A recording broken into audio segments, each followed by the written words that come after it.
Hey guys, we are back with another Mighty Warrior Kids story. And I'm so excited today that Jessica is going to share a bit of her story with us. And just even like Jessica's one of those people for sure on consults that I've been with that just there's been so many times I'm like, oh shoot, I didn't hit record. Hold on, repeat that, because it's just what words come out of her mouth, I feel like are so encouraging and hopeful and always inspire me, right? As I leave our conversations, I always feel encouraged and inspired by her words and her faith and just the way that she walks out some of those hard moments of suffering that we know come with chronic illness. And again, one of those stories where she's still in the thick of it, right? And so sometimes I think we always hear these stories on the other end. We hear the stories of like the 40, 50-year-old reflecting back on their life. But these are stories so often of mamas that are still in the thick of it, right? It has not been packaged and put a beautiful bow on yet. It is still just kind of in the mess of it. And so I hope that this just brings hope to your heart, as I know it will mine. So Jessica, why don't you introduce yourself and just share a little bit of your story? Thank you so much. Your words are so kind and so sweet. So I'm from California. I've been married to my husband for 8 years. We met in college in San Diego, and we have two boys. They're 4 and 2. Isaac's my oldest and Micah's my youngest. And I'm a pediatric nurse. I worked inpatient at a hospital for about 5 years and then ended up staying home for the 3 years after that. And our health journey started with my youngest son, Micah. So my oldest was 2. I gave birth to my son, Micah. And then when he was 4 weeks old, he developed all of these really terrible symptoms. He had stridor and failure to thrive and couldn't eat and was just struggling so much. And so we were living in Texas at the time, and we moved back to California, and a lot of hospitalizations, lots of therapies and doctor's appointments. We got some answers for him, and he has a genetic disorder. It's called 2q13 microduplication, which is just like a tiny part of his second chromosome that's duplicated. And that was just the beginning of it. I thought that diagnosis was the end of it. We had moved into this condo in Southern California that basically made us all really sick. And in about 2 years ago, I got really sick. And at that point, both of my kids had quickly decompensated. My oldest son, Isaac, had autism. He had lost a bunch of weight. He just did not want to eat. He would wake up crying and screaming throughout the night. He couldn't breathe. He would all of a sudden had asthma, needed his inhaler. And then my youngest son, Micah, had to be tube fed. He had a G tube, and he was not growing and progressing like we thought he would. And then so that's kind of all the background that was obviously super, super stressful. And I let it wear on me. I was completely consumed by my kids' medical illnesses and diagnoses. And there's a lot of challenging behaviors, a lot of just nervous system overwhelm, just crying and screaming constantly, especially from Micah, my littlest one. He had colic on steroids, and I did not have the help and support that I needed, and just drowned in it, totally drowned in it.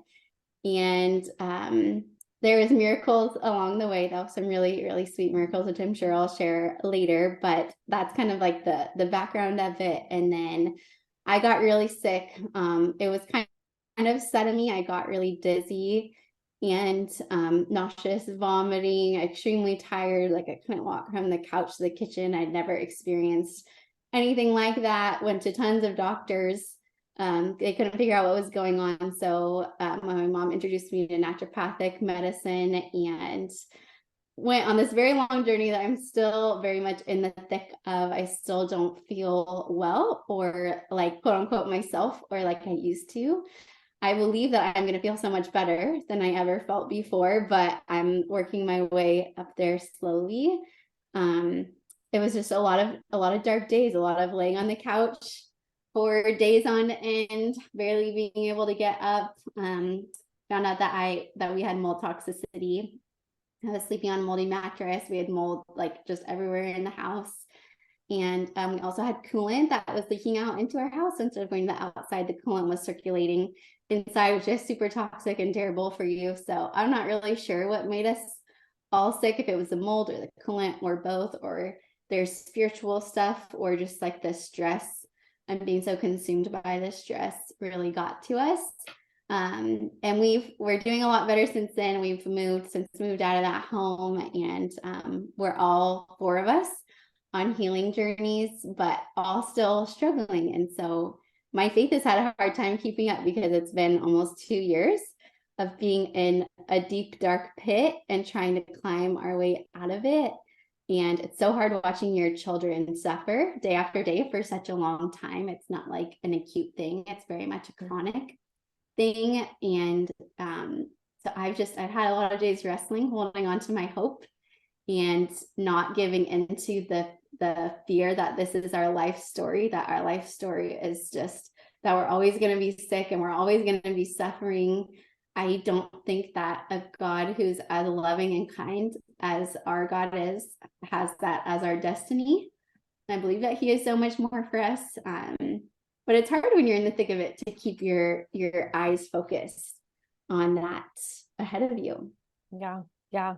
So, you did not grow up having health issues. Would you have said that it kind of started more so when you were an adult, or did you have some of those when you were younger? Yeah, that's a great question. I had health issues here and there as a kid. I got the stomach flu all the time. It was just like more of a sickly kid, but overall I was really healthy. I also had headaches from the time I was 5 on. I complained of daily headaches, but I was really active. I did soccer, I did cross country. I was like a very normal kid. And then when I was 17, I got my first migraine. And it was like the mother of all migraines. I was at a mall with my friend and just started vomiting out of the middle of nowhere, and never experienced pain like that before. I felt like I was dying. And that migraine coincided with a really stressful event.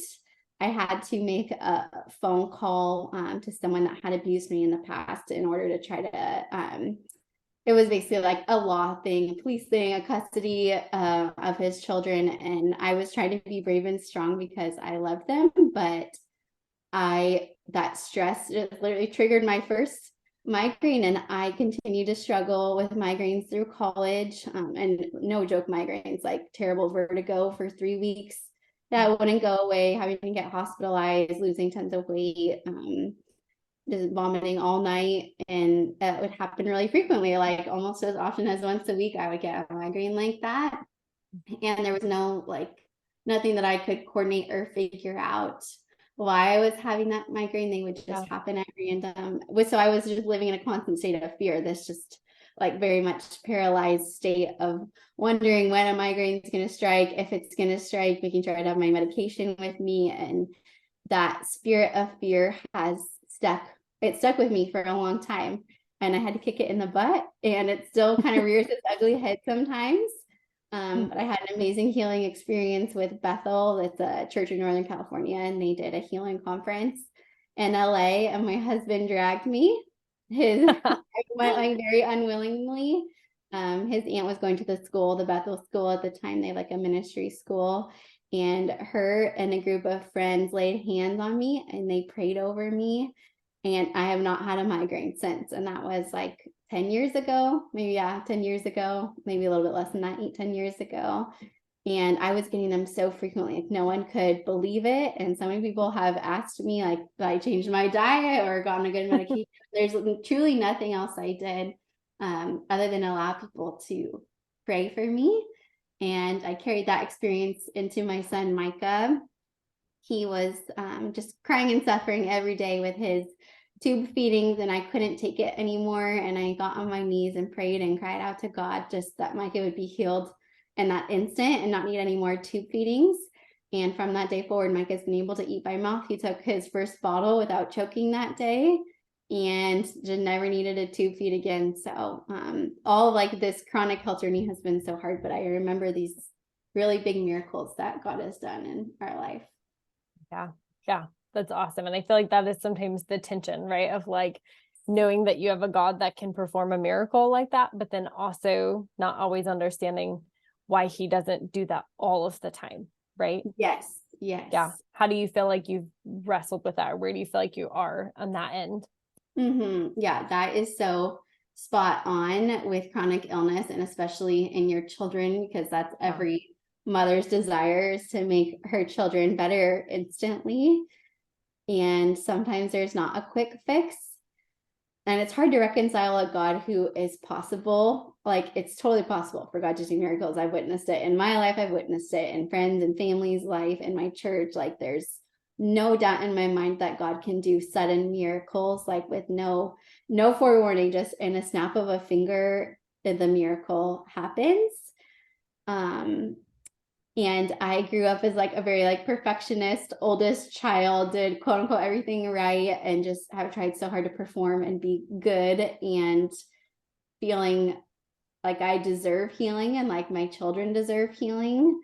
And so much bitterness and anger has arisen in me and taken over me at times when God doesn't do what I ask him to, especially when it comes to the healing of myself or my kids.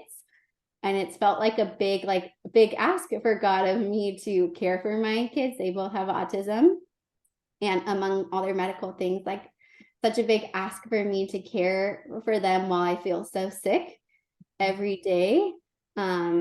So just so much bitterness and anger. And then I realized that bitterness and anger is not serving me. It's not getting me anywhere except for further and further away from God. And this is not the first deep, dark, hard circumstance that he has dug me out of. All the other hard things that have happened to me, he is the reason that situation was redeemed. He's the reason that I've healed from that.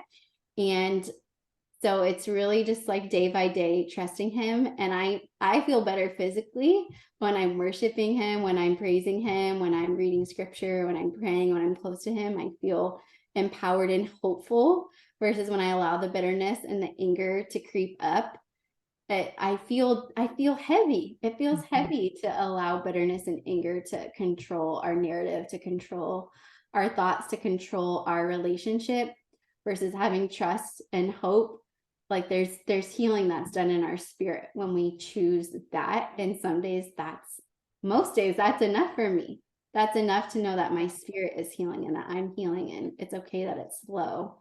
It doesn't mean that I have to give up on the idea of complete healing. Yeah, no, I love that. I think that is, and one of the things I think that has struck me the most about you is, I mean, it's in the holistic space, we talk a lot about, how we are more than just the physical manifestations of what your symptoms are, right? And so the migraine is a migraine, but there can also be emotional roots to that. There can be spiritual roots to that. There can be generational things, right? So like the beautiful thing with holistic space is that we're trying to look at all the angles, environmental things, internal things from mom, right? All the things, like we're trying to take all the puzzle pieces and put them together. And so there are those moments where the physical has to be addressed, right? And it has to be stewarded well.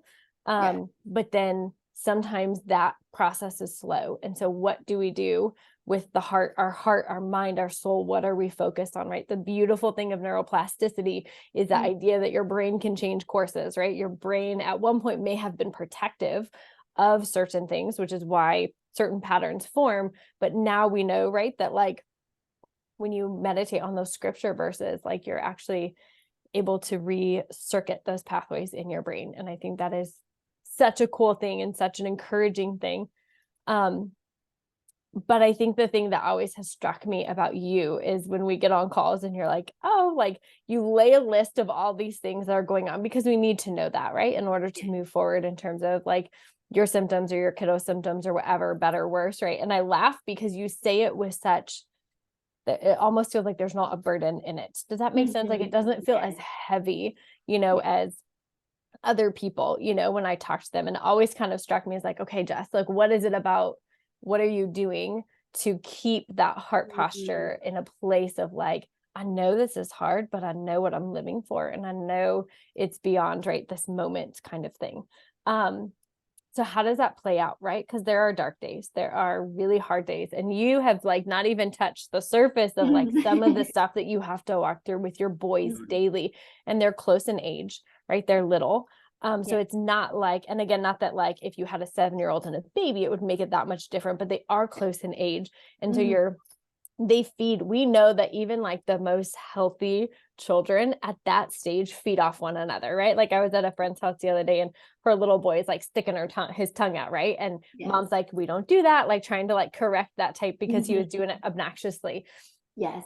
And then literally mom turns around and 1-year-old is doing the same thing, right? Because they're just, they feed off each other. They mimic off each other. So those are like on a normal developmental level, that's what they're doing. So now you have that on top of additional things, right? And so, what do you feel like that looks like on a daily basis of being able to walk through cleaning up vomit, cleaning behavioral things, all the different, and I won't go into all the things that I know you have to walk through with your boys. If you want to share that, you can totally do that.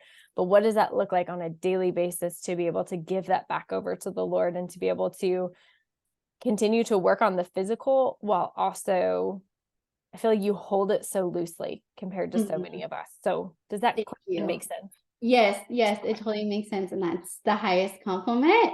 And if you had met me 2 years ago, you would have said the opposite. You would have said I was like the most anxious, tightly wound mom I've ever met. I was just like this, like just holding everything so close and trying to control. And especially since I'm a pediatric nurse, I walk through my boys' illnesses in a very conventional way, number one. But number two, I thought that I knew better. I thought that I know better than God, which is so messed up. I obviously don't, but I just I already know all this stuff. I already know exactly what I need to do. I already know which doctors I need to see, which medications we need to try. I know how to advocate for my kids. I don't have time for you, God. I don't need you. Not like I don't need you. I've loved God my whole life, other than a year in high school. That was really difficult. And I did denounce my faith, but other than that, I've always loved God. But I just thought that I could control the situation and I could make it better myself, and that God wasn't worthy of my time because he had put this on me. He had put these illnesses on my kids, and he had put this quote unquote burden on me, which is also such a messed up way to look at our children. I just had such a negative pattern of thinking, and that burden weighed heavy on me. And I've done a few actual habits I could share, just generically speaking, to be close to God, and that will help you get through the hard moments. But that's the actual tangible things that have helped me are going on daily prayer walks in the morning as the sun rises, which is really early, but I'm a morning person. So you could also do sunset walks if you're more of a night person. But I will leave my phone at home, or I'll bring it if I want to listen to worship, and I allow my thoughts to breathe. When our thoughts are so held tightly, and we even try to control our thoughts, we try to control our actions, but also try to control our thoughts. They have to have space to breathe. Our prayer time with God has to have peace and space to do that. And I don't know about you, but that's hard for me a lot of times at home. When there's crying, when there's screaming, when there's challenging behaviors, when there's vomit, cleaning up, and really hungry kiddos, or really out of I don't want to say out of control, but just their nervous systems are out of whack, they're dysregulated. It's hard to tap into that inner peace that we have so readily available to you. So at least one time a day, I need to be out of the house to feel that peace, and then that peace stays with me all day. I don't need to keep going back outside to get to it. I can tap into it because I started my day with it. And then another thing that I tangibly do is I turn on worship music almost anytime my kids are upset or I'm upset, because I get upset too sometimes. I don't feel well. A lot of the time I feel really tired and nauseous and just bogged down and just icky. And so when my kids are both hanging onto my leg and both asking me for dinner or asking me to go to the park, and my head is pounding and I feel exhausted. I can either respond with like, get away from me, get off of me, I can't give you what you want right now, please leave me alone. Or I can just be in silence and say, yes, in 5 minutes, I will get you what you want. But first, let's listen to worship. And they love it. Kids love it. Kids love, well, at least my kids, I don't know what all kids do, but they love, watching the guitars get strummed and listening to the music. It's so beautiful. And it just immediately brings the chaos back to peace. That's so important, that chaos can control us if we allow it to. And then our bodies stay in that state of chaos too. So we listen to worship music all throughout the day, morning, noon, and night. And sometimes that's all you can do as a parent too. When your kid is waking you up at 5 a.m. and they're not going down to sleep until 9 p.m. It's not like you have this set apart quiet time where you can sit for an hour. Obviously that's ideal. That is like in the perfect world, we would wake up and spend an hour in the word and journaling and worshiping and praying and have a prayer wall and a prayer journal and like all these wonderful, amazing things. But realistically, I couldn't do that for so long. And I felt really guilty about that. And I thought that it was like all or nothing. Yeah. But I realized that listening to worship and singing worship out loud over my children is such a tangible, practical way to feel peace, even when I don't have time to get peaceful myself, but to allow the music and the grace and the peace of the music to wash over me. And then last thing that I did that has really helped me feel at peace is to strengthen my marriage. I read a statistic the other day that 87% of marriages for special needs families end in divorce. And it's a totally believable statistic. It feels like the first thing the enemy attacks when your family is under attack and your kids are under attack and you're under attack and you're all chronically sick. It's just like such an easy punch to destroy a marriage or to create distance and dysfunction. And I come from a really dysfunctional home and generations of dysfunctional marriages. Yeah. Both of my grandmas were married 4 times. There's just like so much marital dysfunction. But I realized my kids can't be at peace and I can't be at peace if I'm not at peace with my spouse. We have to be united. We have to be on the same front and enjoying those lovey-dovey things that we did when we're dating, which is really hard when you have 2 kids with special needs and a lot of like medical needs. So we found little ways to do that, like date nights at home or snuggling together in the morning or giving each other hugs in the kitchen or just like non-negotiable things that we do every single day. But that helped me. That brought so much peace into my soul to be united with my husband. Yeah. Yeah. I love that. I think it's the book Toxic, I think it's Dr. Nathan Neal, I think is the name of the book, but I'm almost positive it's in that book where he talks about the statistics of like watching chronically ill kids come into his office and the amount of divorce that ends up happening right over that period of time. Because what I have found is that moms tend to dive all into the holistic side. Dads don't always do that, or they take a longer time to do that. It's really rare for me to see a dad that's all in and a mom that's like, I don't know about this, right? And so that alone can create a lot of tension when there's so many options. And then I think just naturally, right, we're created in a way that we want to self-preserve and we want to protect and we want to fix and we want to, we're just, comfort comes, just in America specifically, I can't speak right to all the other things, but what I've experienced with most people in my life, and just across the United States specifically, is we have the ability to bring some form of comfort to our circumstance.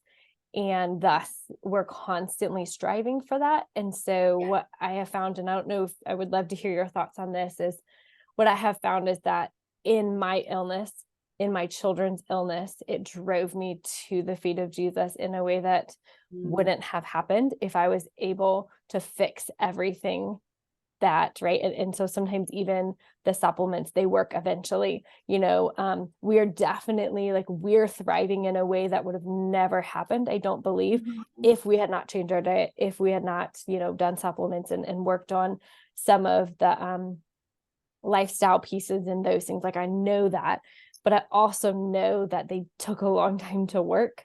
because I think that there was God allowing that, because it made me dive deeper into his feet and deeper into understanding where am I actually storing my treasures, right? Like, because it can be just, life feels so much more fragile when you've walked through some of these things. Yes. Yes, I totally agree with you. I think that's such a good point. And it's hard to feel gratitude for your illness or for your children's illness. It's hard to feel gratitude for any of our hard circumstances. It's like financial, family, personal, mental health, physical health, spiritual health, like to feel gratitude and to be able to reflect and see the fruit that's come from it is really challenging. It's challenging to leave that bitterness behind and to see the fruit that's come from the hard things. I totally agree. I've never been more close to Jesus. Neither has my husband. He grew up in like a Nazarene church, so it was very not very spirit filled, very like by the law, by the letter of what the Bible says, which isn't necessarily wrong. It's just he just grew up with like a different kind of faith. And he's so on fire and I'm so on fire. And so together we're just like, just one big fire for Jesus. And that absolutely would not have happened without what we're going through. We can go through life and think that we've got it all figured out and we can control it and we can do it. We don't feel that deep-seated, deep-rooted need for Jesus. Our pride takes over and we miss out. Like I would be so sad to miss out on the relationship that I have with Jesus and the taste that I've gotten of heaven and the closeness that I've experienced. Like it's the best thing about my life. So I'm grateful. So you said 2 years ago, you would have said something very different, right? So how do you feel outside of those tangible practices that you're implementing? What else would you say? Is there any other major pieces that you feel like, right? Because the physical circumstances may have shifted, but it's still there. You're still in it. What else do you feel like? How did you get to this place in 2 years? Yes. So good. So a year ago in January, my husband and I prayed for what the word of the year would be, and it was peace. And I feel that now in December, I truly feel it so deep down in my soul. And we kept peace at the front of mind for everything. So every decision that we made, it was, is this going to bring us peace? And we moved to Nashville, or to Franklin, specifically in Tennessee. We were living in Southern California and moved here. And that was a huge jump, just getting some space. There's a lot that comes with our childhood, like living in your childhood hometown is so great because you get to see your friends and your family, and that is so fun. And I think if we were in a healthier space, we could, handle that. I don't know, handle that's the right word, but it would just, there's also challenging things that come with being in your hometown, all the hard memories, family drama, all of that. So moving away and getting some space has brought us a lot of peace, which I know not everyone can do, and that is not the right answer for everyone, but it's just an example of how we kept peace in the front of mind. We were in a year ago, even just such a state of dysfunction and chaos, dysfunction in our marriage, dysfunction with our children. It felt like we had just kind of thrown up our hands in the air and just accepted the chaos, and that we were just at such a fork in the road where we could keep down the road that we were going on, and things could just keep getting worse and worse, not in our health necessarily, but in our spirits. And we could relinquish and surrender to the chaos that threatens to overtake you when your kids are upset and you're upset and you don't feel good and they don't feel good. Or we could chase peace, and that's meant making decisions that are really different from what other people would make. That's meant making decisions that the world may not approve of, or our parents may not approve of, but that felt really right to us. Decisions that God led us to. And we're not perfect. Like I'm still such a hot mess and wake up, and some days in tears. And just yesterday I left the Target parking lot almost sobbing because my son had a really big moment in the Target checkout line, which is normal. Kids do that, but it was just a really bad one. He was hitting me a lot, and I get very triggered by that. And Again, that's a reflection of me and not of him. And I felt like such a failure, and I lost my peace.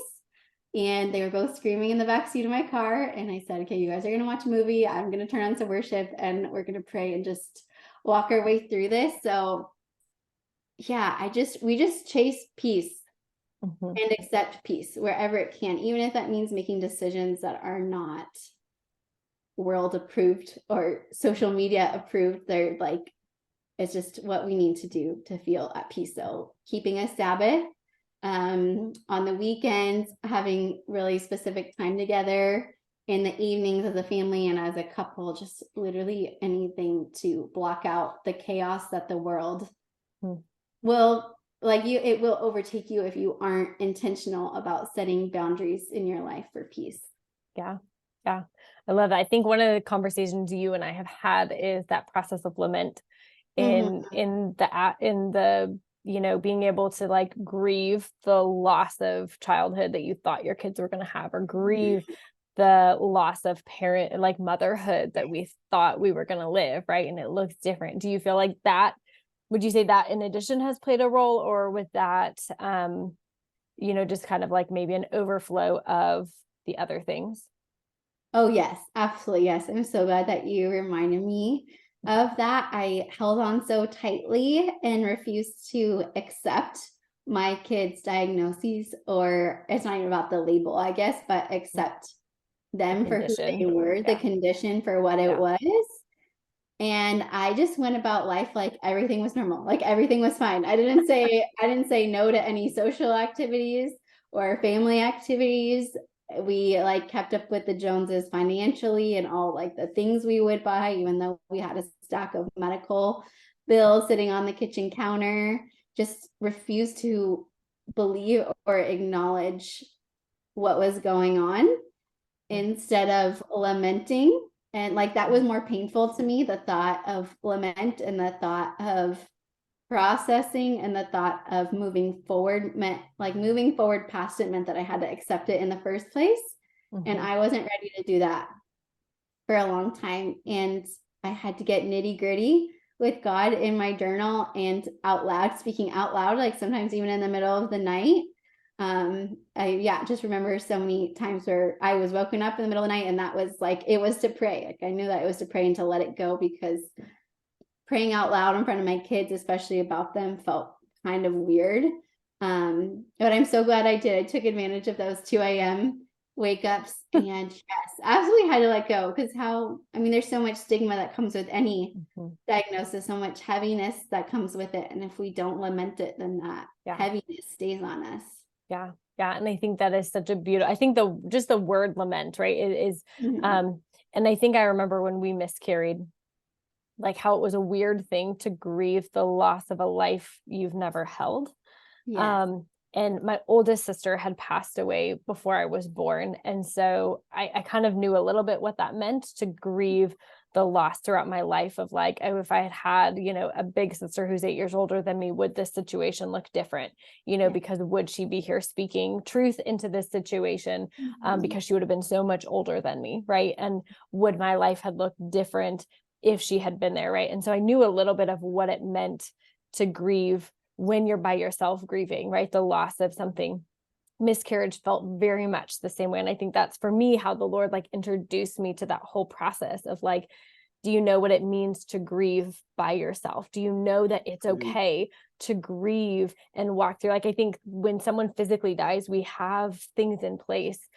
We bring meals, we bring flowers, we let them take the process of funerals and, open caskets and all these things are there so that we can slowly walk through those stages of grief. We can lament, we can surround ourselves with people who understand our suffering. But in chronic illness, that doesn't feel that way. And I think so often we shove it aside because we're like, well, I don't understand why I'm grieving, right? Like, well, at least my kid's alive, or at least this happens or that happens. But like, it is such a lonely road. because you have to say, I wish my kid could do that. I wish we could take that trip. I wish we, could do that activity. For a long time, we couldn't do fireworks. And now my son's old enough and he stays home and we go to fireworks without him. Right. But like for a long, like he hated that noise. Like that was terrifying to him. And so we had to forego fireworks, right? Like simple things that felt like such childlike experiences. And I didn't realize, and it was like, for me, the moment I realized, oh, lament is actually giving this to Jesus and saying, I'm actually really bummed about this. I'm really angry about this. Like, and walking through that conversation with him and handing him over the like sadness that I didn't get to experience these things the way I thought I would. And for me, it felt like a replay of what I had walked through. And now I'm watching them walk through it. And that felt unfair. Right. And so I almost have this picture as you were talking, right? That idea that like so often in this space where I find healing really start is when the physical symptoms aren't changing a whole lot. And maybe they do change, maybe they don't. But at the end of the day, it's like when that spiritual side of us hits the bottom and we really are able to confess. Because I think sometimes we think that word confess is like, oh, I've hidden something like a sin and now I need to confess. But I think that when we can truly confess, like, I am broken, I am frustrated, I am alone, like I am really discouraged and I'm tired of trying all the things, then physical health starts to improve because we've been like, okay, I've grieved it all, I've let it go. And now my spirit feels alive.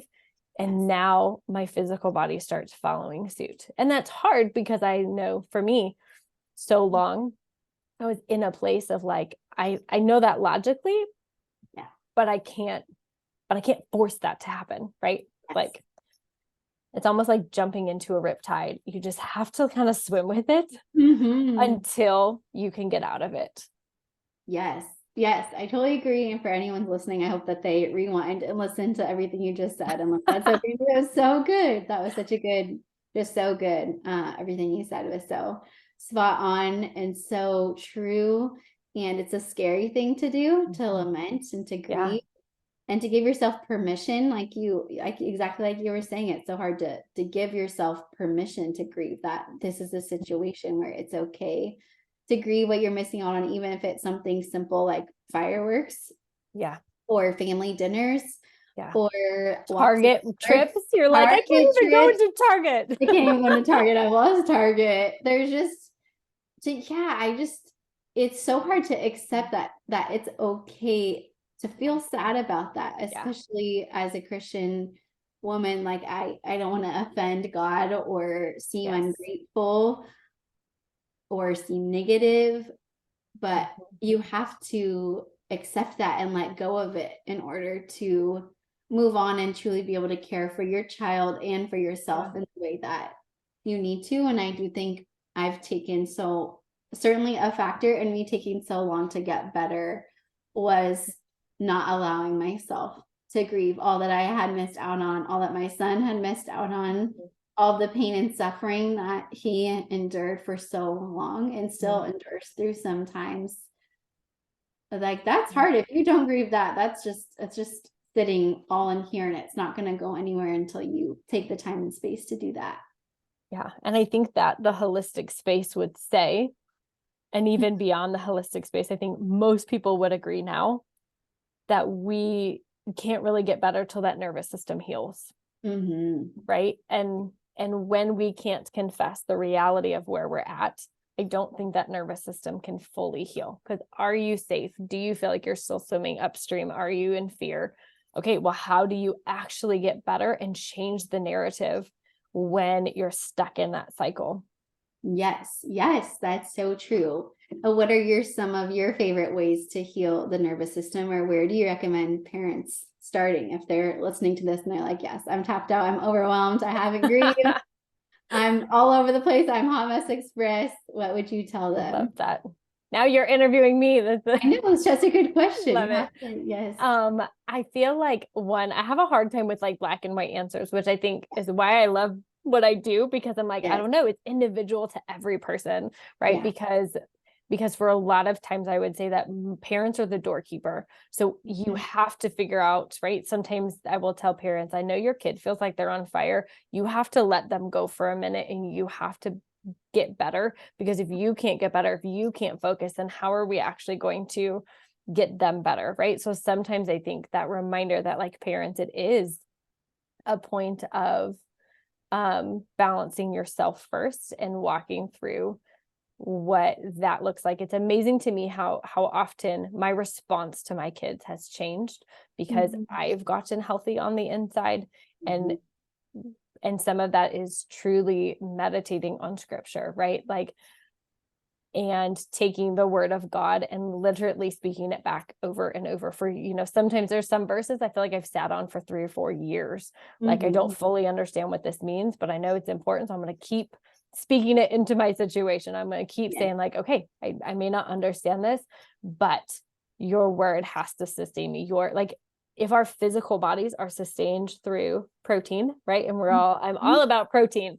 And it's like, okay, then we can't just sip on milk in a spiritual sense. Like, we have to actually eat physical, like not physically eat it. I get what you're saying. Yes, we have to take God's word and we have to take the hard things of God's word, and we have to like actually chew on it and think about it and have conversations with other people about it, right? So I think that is, a huge piece, is letting God's word be the grounding place. For some people, right, who don't have that faith, like, I feel like that's a huge step, right? Like, just being curious, maybe even about like, who is he, and what would it mean to have a relationship with him, right? And so even those who aren't necessarily confident in God's word, or that it's right, there's an authority there. Like, I know people who've sat in it and that was what convinced them, right? That like it did have authority, because it brought a peace and an understanding that they didn't have otherwise, right? And so that's a huge piece, I think, for parents. Like, you have to get healthy nervous system wise, because how you respond to your kids, how you teach your children to respond is important. Like you said, like, hey, we're having a bad day. We need to stop and we need to hit our knees. We need to pray. We need to invite God into the situation so that we can hear his voice in it and not our own voice in it. Because my voice will always be fearful. My voice will always feel anxious and always go, how do I fix this? What do I fix? Right. And I think it starts with like, God, what do you want us to know about this situation? And then how do I move forward in it? Right. And so I think I'm answering your question. If I'm not, you can say like, nope, not quite. I think lament, and I actually recorded a video with a friend that I will link in this video, because I think it's important. I think community is so vital, but we have to understand where community might be actually allowing us to sit in our brokenness, right? Because I think sometimes we do. Why? I don't know why, but this generation of moms feel like we do really good at like kind of one-upping each other when it comes to suffering and when it comes to diagnosis and when it comes to like, oh, you poor thing, I'm so sorry for you, right? And sometimes I remember a moment where I was like, I don't need anyone to feel sorry for me anymore. I need you to tell me what to do. Like, stop feeling sorry for me. Like, tell me how to move forward in this, right? And so even that, surrounding yourself with community that says, I love you, but this is not who you are. Right. And surrounding ourselves with practitioners that say, I love you. This is not who you are. This is not who you've been created to be. We have to work through it. Do you ever read the book? Maybe we've talked about this, the Going on a Bear Hunt. No, I've never. Okay. So it's like a little kid book that my kids loved. And my son would act it out. Every time we read it, he would have to run all over the house acting it out. But they're going on a bear hunt and they would get to this like terrain, and it might be a snowstorm or like mud or whatever, right? And it says, can I go under it? Can I go over it? Nope, I have to go through it, right? And so I feel like so often that is like we're met with circumstances and it's like, can I go over it, right? Can I reframe it? Can I change the meaning of it? No, maybe not. Can I go under it, right? Can I escape it? Yes. Sometimes we can, right? Sometimes there are circumstances that we're like, oh, actually, I don't have to do that. So I'm just going to escape it over here. But so often when it comes to chronic illness, especially with our children, we have to go through it. And Mhm. so that idea of how do I get through it? And sometimes it's like, okay, I'm going to get through it. I need to be surrounded by people who are going to say, this is something you're going through, not something who you are. Right. Yes. And so that is a huge piece, surrounding yourself with community who loves you enough to not leave you where you are, but has the grace and compassion to sit with you when you need to take a break. Yes. And then I guess I would say the final piece to that is, like you said, like the lifestyle pieces are so important. And again, I find that people sometimes heal the best when they first start with lifestyle pieces, and they first start with rest, and they first start with guarding their hearts towards every invitation. We're right about Christmas time, and I know we'll play this video like more toward January, but like I'm amazed that like this is actually the season of life where my family slows down. But I know that's not the case for most people, right? And we have had to learn through chronic illness Mhm. that like we need to protect our time together, and taking times to do games, and taking times to cook good food, and taking times to sleep and to rest and to enjoy the slow days of winter.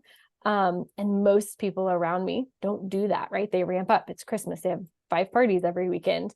Mhm. And then they're exhausted and they're tired, and then they don't know why a supplement won't fix it, you Yes. know? So I think that part too, how do you become, how can you ever be regulated when you are constantly in a state of, like you said, chaos, when you're constantly in a state of noise?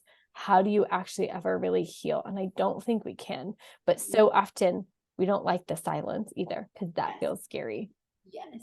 Yeah. So I feel like it is like understanding the chaos around you, but being able to really tune in with the Father's voice and be able to let him guide those steps, you know? Does that, I feel Yes. like I teased that out. Yes. Yes. You answered that amazingly. That was so helpful for me. Thank you for Yes. answering.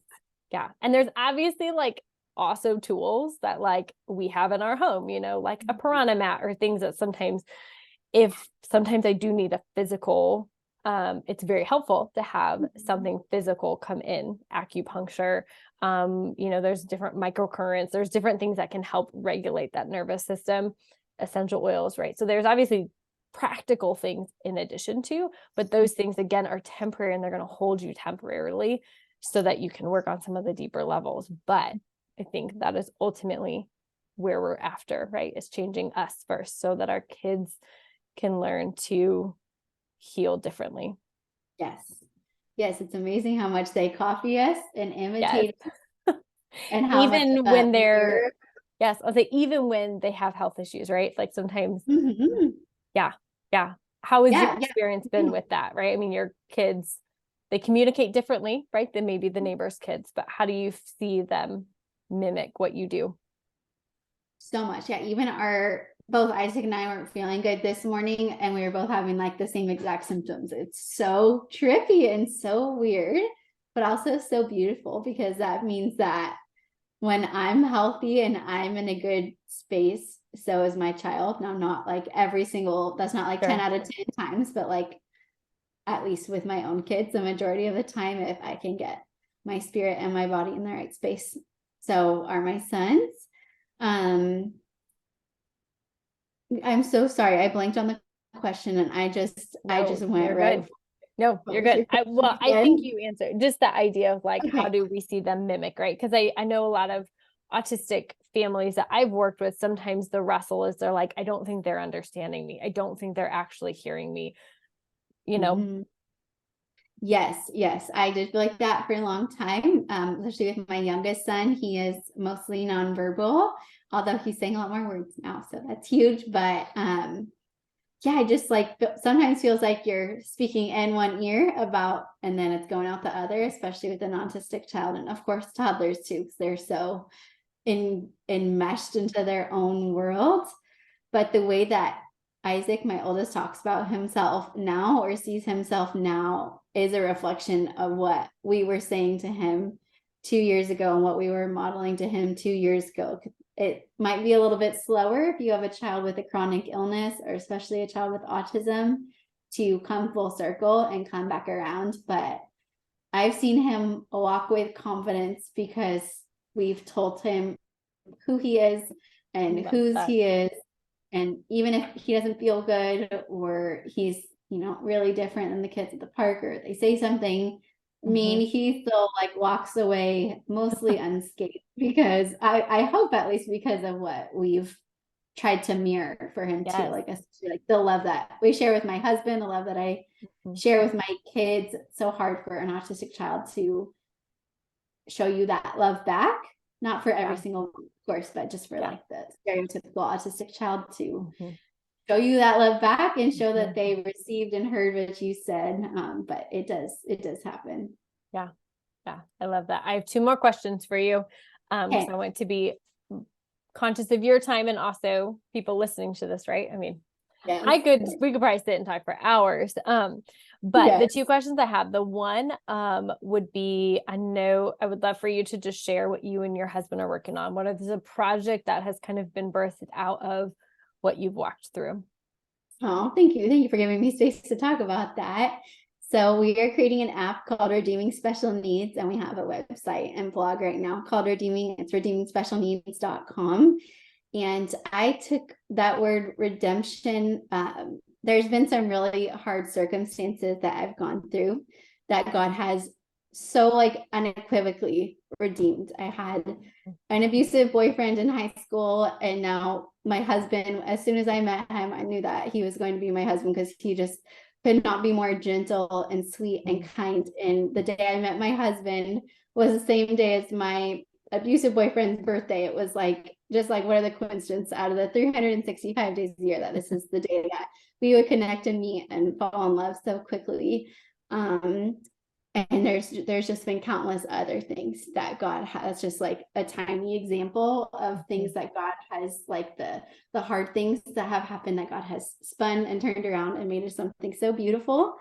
And special needs is just one of those things with so many stigmas, so much hardship. And I really struggled with my kids I'm still struggling sometimes, but I thought, if I'm a pediatric nurse and I feel like I'm drowning in these appointments and therapies and diagnoses and health issues and like the way that they're acting at home, how would a parent who's never been a parent before, or who doesn't have community or doesn't know where to turn to, like, how are they dealing with this? And my husband is a designer and developer, so we're creating an app that's basically like everything a special needs parent would need in one place. It's going to have space for you to put all of your doctor's appointments and therapy appointments and take notes, and also a bunch of resources on community services that are available to you, or what to do with your child who's a picky eater, or what kind of therapies can you get for your child, or what kind of specialists should you see. Like, it's just going to be an all-in-one space.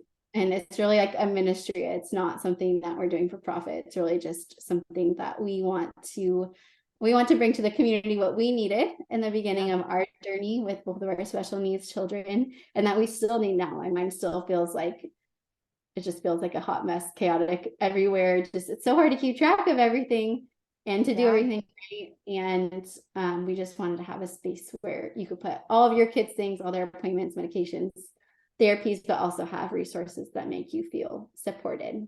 Yeah, I love that. And I feel like there's always the thought that comes to my mind is that, like, the tension in chronic illness to be able to still be a parent, right? And I think that mantle of parenthood, motherhood specifically, is so beautiful. And sometimes it is really, really, really hard when you're trying to be the doctor, right? And be the advocate and be all the things your kid needs you to be. And I feel like then the last thing that actually gets implemented is parenthood, right? Is just to laugh with them, to enjoy those moments, to just be their mom and love them, right? And so I feel like what a beautiful gift that you're giving to parents, to like take one hat off so that hopefully they fill that space with the ability to then step in and just get to laugh with their kids and be with their kids and be a parent.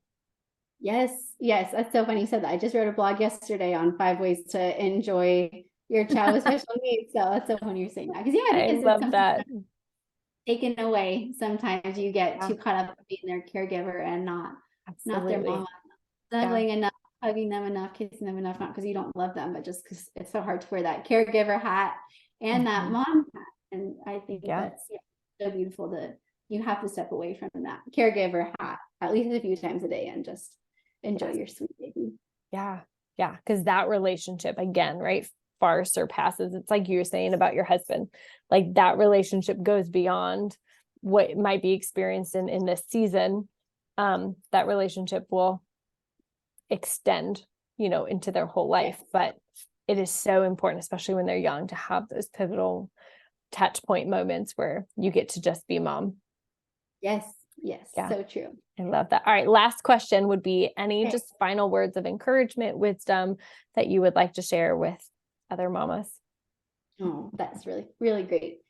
I'm so glad that you're here and that you're listening to this. And you were created. I hope you know that you were created to be your child's mom. It was with complete intention. God did not create you on accident. He did not create your child or your children on accident. He specifically chose you. So on the days where you feel unsure why God chose you, or where you feel overwhelmed, or you feel like you're drowning and like you can't do it, just know that you can do it by the grace of God, because he chose you so specifically. It was just with complete intention. I hope that that's what everyone can take away, is just that they are empowered and they have the strength and the hope and the abilities to care for their child specifically in the best way possible, in a way like I couldn't care for their kids the way that they can. You couldn't care for their kids the way that they can. They were meant to be. And every single child has a testimony. Every single parent has a testimony, and that's meant to be shared in community. I love that. Oh, thanks, Jess. That was beautiful. Thank you so All much. right. Well, thank you so much, guys, for listening to this. And yeah, we're excited. Hopefully it brought encouragement to your heart. And we would love any feedback that you have where it was just encouraging or helpful or uplifting. So thanks, guys. Mhm.